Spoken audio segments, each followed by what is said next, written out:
In Myanmar's Kayin state, many farmers and their families are afraid to return home to plant seasonal crops as aerial attacks intensify.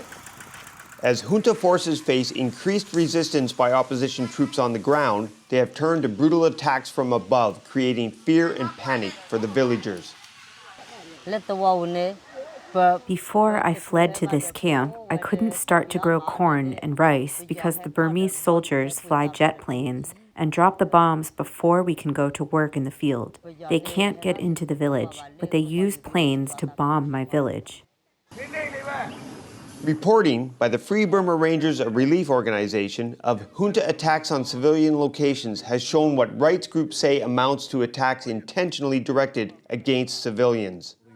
Collecting evidence has come at a cost for the multi-ethnic aid group formed by ex-U.S. Special Forces veteran and former missionary David Eubanks in 1997. We see the biggest fighting since World War II going on in Burma. Attacks almost every area of Burma, over 1 million internally displaced. That's newly internally. So the biggest thing people need is someone to stop the Burma army from attacking and bombing them, strafing with airplanes, helicopters, armored vehicles, mortars, machine gun, artillery. We saw all of it. In fact, 10 of our rangers have died since the coup, which is about 10 times a normal year for our relief work. It's terrible. In addition to the airstrikes, the reported increased use of landmines has further restricted access to farmland for many.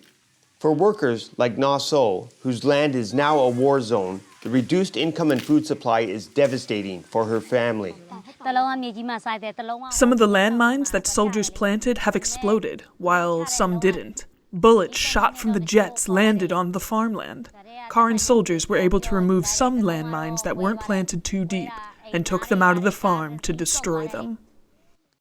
Despite the fighting, for some, the work must go on at any cost. Steve Sanford for VOA News in Untitled, Thailand.